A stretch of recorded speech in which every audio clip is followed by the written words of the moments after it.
Hello, ladies and gentlemen. Kyle Thalman here, and today is part 3 of Motivating Your Athlete Motivation Myths. So, like I said, I'm Kyle Thalman, aka Coach Kyle. I'm a gymnast, a coach, an engineer, a philosopher, all that good stuff. I've invented the wizard coaching method because it works like magic. Anyway, let's get down to it. So there's a lot of bad information out there when you try and search, coaching motivation, motivating your athletes, yada yada. Well, it's either incorrect and wrong and it's going to hurt your motivation, or it's just really, it's like kind of good advice, but it's just really confusing on how to actually implement those things. So I made this video. So let's start out with the myths that are just completely wrong and will actually demotivate your athletes and lead to worse results in the long run. Myth number 1, you have to be strict and punish failure. It's like if they misbehave even a little bit, you gotta have them run laps and do all sorts of crazy stuff. It's like, not really. I mean, yes, you can get their behavior modified, sort of, but there's a better way, If you use, like I said in the previous videos, if you use positive reinforcement, that good stuff, it will automatically get them to do what you want them to do without being strict and mean about it. Now, I'm not saying don't have structure to your practices, okay? If you want them all to line up, smallest to tallest, or when you start talking, they all be quiet immediately and hard eye contact, that's great. But if they're not behaving exactly like you want them to, then don't go off the rails and start punishing everybody. The next myth is kind of like the first one, but it's you have to get respect by punishing them and motivating through fear. It's like, do this or else you're going to run 1,000 laps, or do this and you're going to do that. You really don't want to threaten your athletes with conditioning because they're going to develop a resistance to conditioning. I personally hate running because I had to run all the time. I wasn't the best student, and I would be punished with running all the time. The next motivation myth is to only reward good scores or when they get the skill perfect.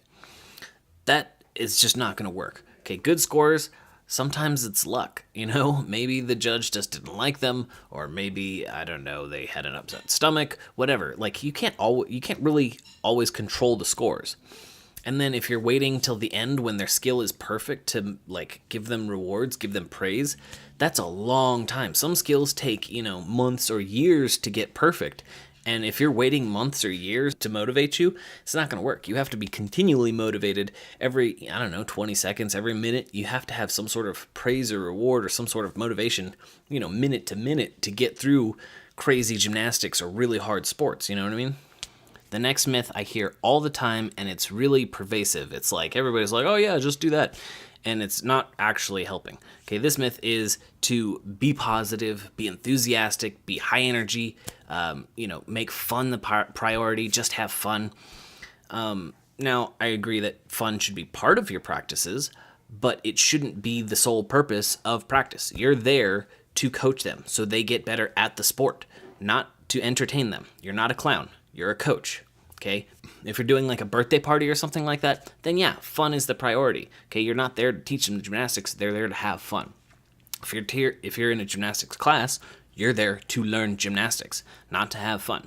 Now, if you're doing it right and you're motivating them correctly, they will have fun, but they have to be putting in effort, they have to be trying, they have to be focusing. Then you reward them, and then it will be fun. It's fun to learn things. It's fun to be good at something. So fun is a byproduct. It shouldn't be the focus. All right, the next myth is to motivate by selling them on the concept of pursuing excellence. That's way too abstract, okay? Especially for little ones, they'll have no idea what you're talking about. It makes no sense. They cannot think that far ahead. It's not going to work. Also, a lot of kids or people will take that to be I need to be perfect. Okay, and driving for perfection doesn't work because it doesn't really, you never get there, and every time you do anything, you always fail.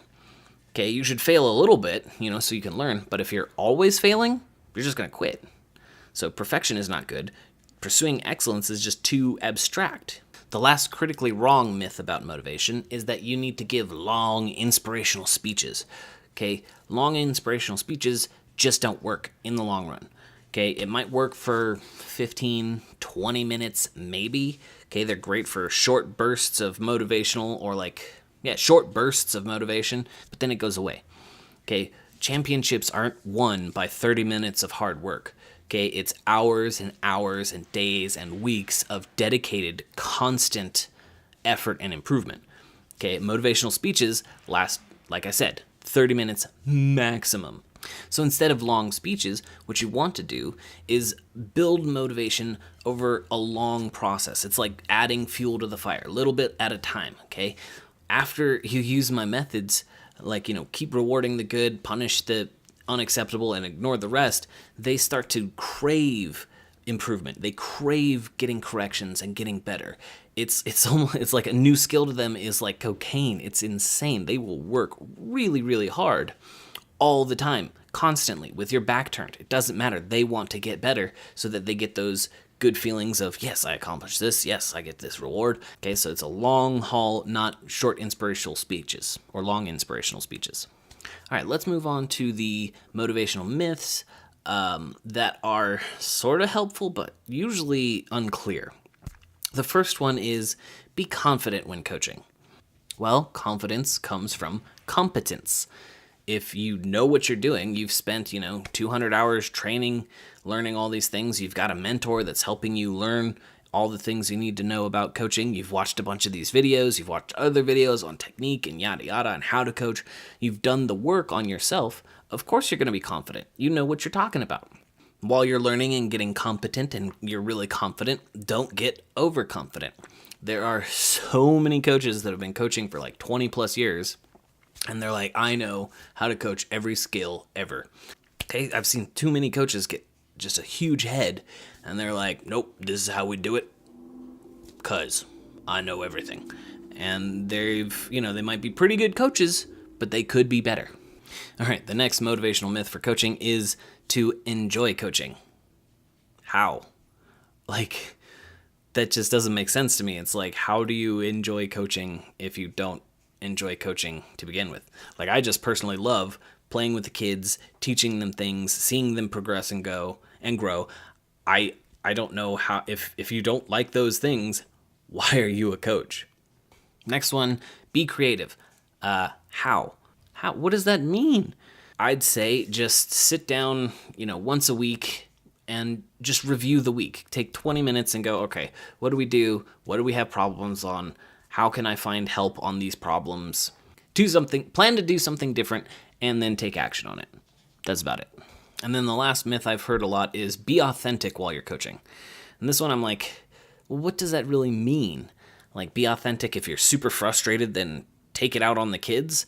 Like, that's kind of what be authentic means to me. It's like, whatever you're feeling inside, just let that out. I'm like, nah, you kind of want to gauge what's appropriate for the situation. I think what they mean by be authentic is don't lie to the kids. Build trust with the kids. Okay? Never just blatantly lie and be like, oh yeah, we're going to go to the pit, and you have no intention of like taking them to play games or jump in the pit. Okay, don't do that. Never fake spot. I've said this dozens of times, but if you say you're going to spot them. Even if they don't need it, spot them. Keep your promises outside of gym. If you say, hey, I'm going to show up somewhere, show up somewhere. Just build trust with the athletes.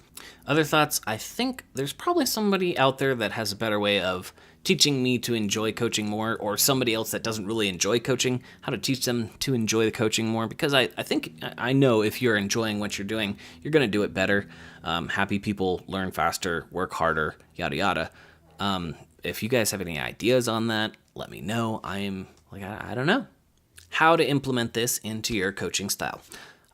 First, I would sit down for at least a half hour to an hour, grab a notebook, and just think back on the last week or two of your coaching or several practices and whatever your schedule is, and just analyze your coaching. Analyze yourself. Be like, all right, have I done a bunch of inspirational speeches? Did I, punish the kids when I was just feeling grumpy and they didn't really deserve it? Just go through it. I mean, as a young coach, I pretty much did all of these. I was doing inspirational speeches. I was like, I just need to find the right inspirational speech, and the motivation will last the whole practice or a whole week. It never does. When I very first started coaching, I thought I had to be really strict and punish them for any bad behavior, or I wouldn't get respected as a coach. and they were out of line. It was like, drop and do 30 push-ups, and that got old, and it sort of worked, but not really. Then I also went to like just being the entertaining, goofy coach, and that kind of got them happier, but it wasn't any more effective than being mean at getting them to work, especially behind my back. Because if I'm just a goofball, I'm like, blah, blah, blah, blah, do some conditioning, and then I turn around, but there's no rewards or repercussions for working hard behind my back. It didn't matter. So that didn't work either. So like I said, I've done all of these things multiple times. I've learned from it, and I took the long road. Hopefully this has cut your learning curve a little bit short. If you find you're like, oh snap, that's what I do, make the change, and it can really help your coaching. Question of the day is, do you guys have any other ways to motivate your athletes, or heard of any other myths on, something that just totally doesn't work to motivate your athletes? Let me know down in the comments section below. If you find this video helpful, you can click that subscribe button, and I'll keep putting out more videos so you can catch them. Share this video on Facebook or wherever people share videos. Anyway, I'm Coach Kyle. Rock on.